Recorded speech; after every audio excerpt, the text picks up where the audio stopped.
What is up, ladies and gents? I'm Mike and welcome back to the channel and the first guide for Black Desert Online. Now, I am no expert by any means, but what I decided to do is come up with a new player kind of guide rotation setup that you can use while I still have the new player experience fresh in my head, because it can be really tough to get started in BDL with plenty of things to do. With that said, this isn't the most efficient or effective way of grinding. This is just what I found has worked for me with the time that I have. Because we all know the time you spend in Black Desert will reflect on your actual gear and etc. I mean, other than the RNG and the failed TET attempts and all that good jazz. But I digress. If you do want the full like money per hour, silver per hour, and skill points per hour, I will drop links down in the description to some channels that has helped me and might be able to help you as well. So, without further ado, let's jump right into it. Now, since we're on the way to the first grind spot, I am going to go over what I'm actually wearing and using. I got a Zarka short sword duo, and then a duo maneuver, and then the duo blue awakening weapon, 2 duo marks of shadow, some Asala set, which I'm going to try to replace that soon. Wearing Gruntle with a tri helm, and then duo everything else. And as far as pets, I do have 1 tier 2 and 4 tier 1s. I have as far as pets, I'm not very high up there in pets. But now, since we're here at Gahaz Garrison,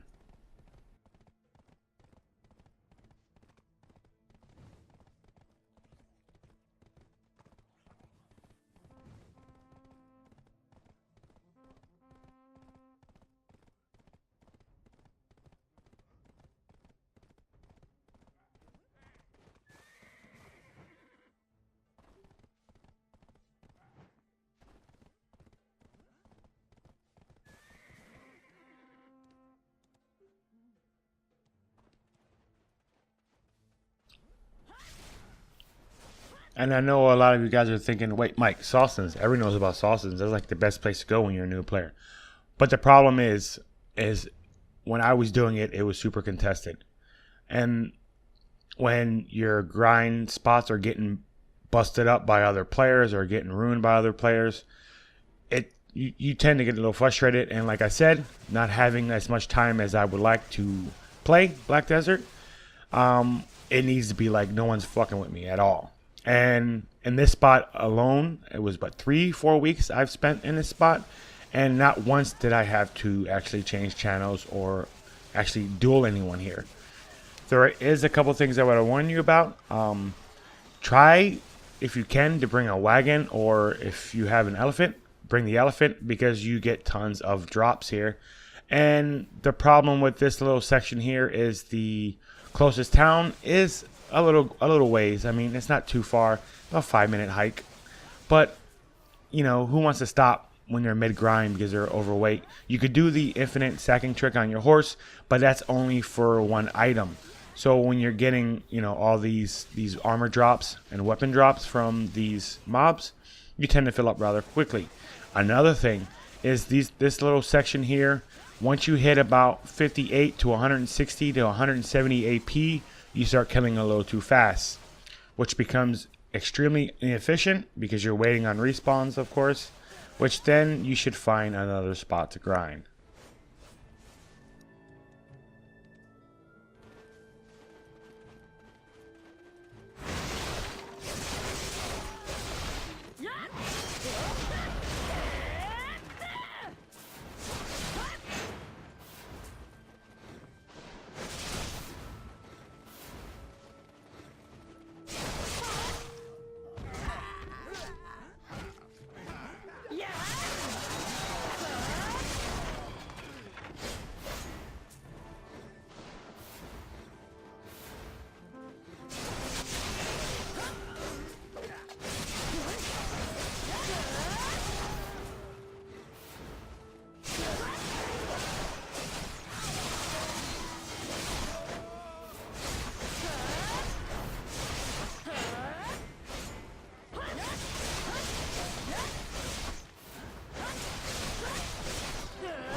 Up next is Nagas. Now, Nagas is another super populated area, and I found a little nook where I tend not to be messed with.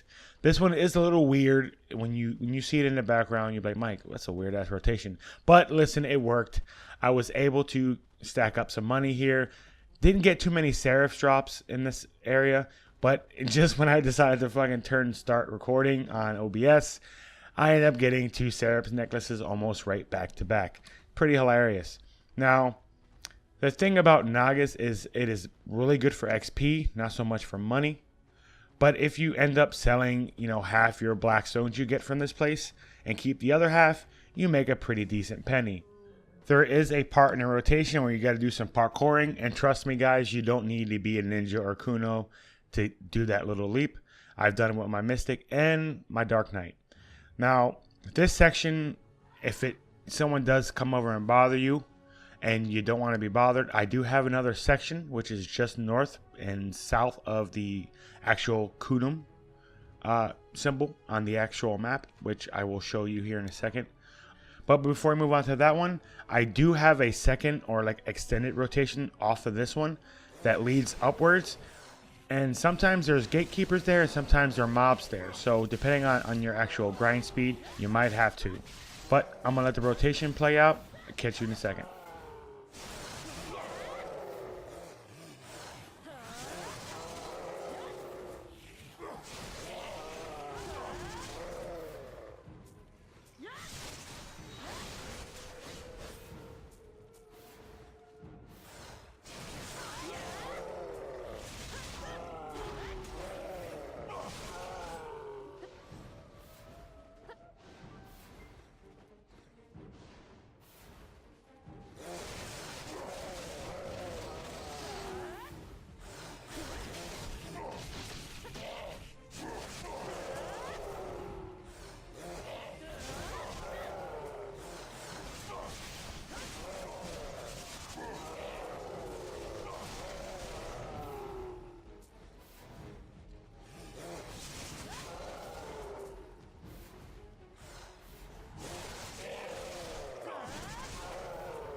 Now, if you thought the last spot was pretty populated, like, Mike, how'd you find that one?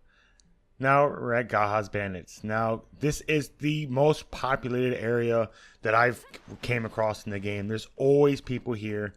But yet again, I found a little nook where no one really fucks with you.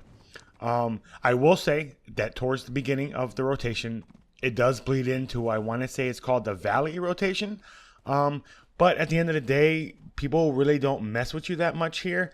And the rotation's, long enough to where it doesn't really affect your grind. And you can deviate your pathing a little bit to where you can not, bother anyone or no one bother you. Or it might just be because I am a Kuno walking around in desert camo and like, wait, he PvPs, not knowing that I don't fucking PvP. But this is the best spot I've seen so far in the game. Now, I haven't been everywhere. I've only 4 months in. But the amount of silver I've gotten here in the last 2 weeks of grinding here has been ridiculous. From the actual weapon drops, which you will get tons of. You got tons of scrolls. Now, scrolls on the NA servers right now go for about 2.2 mil, and I sell them at max, and they don't sit in the marketplace for very long. What I do tend to do here is you can go to Shitaku, I think is what it's called, the village where we started off at, and dump your stuff off if you get too full. So what I tend to do is park my horse up in that top where you guys seen. And I normally grind here for an hour or so and then get off for the night. I just log off right there, come back. So it's easy to do without, much like time investment. You can come in, do your hour or your 2 hour EXP buff, depending on which one you choose, and just grind out and make some, make tons of money. Now, the thing is in order to get to a marketplace, you would have to go to Sand Grain Bazaar, or not Sand Grain, to Valencia, to actually, place everything on a market. If you don't have market mates, I have two. So, I tend not to use the market mates to put stuff on, just because it's more like I need to bid on something when it pops up. But I'll let the rotation finish off, and then I'll catch you in a second.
Well, those are the spots that I've been using. Now, I do hope they help you guys. If I found my little niche, maybe it might help you as well. To all the people who are watching this and you have any other input you want to put in to help the newer players, please do so in the comments below. I also give a shout out to all those content creators that have helped me, which I've linked in this description. And also, I do have a pre-order on a dandy, not a Tet dandy. I wish, not yet. Soon enough. So let's keep our fingers crossed to that. We saw 2 go up in the marketplace yesterday, and I didn't get them. So sad face. But I'll catch you guys later. Peace out.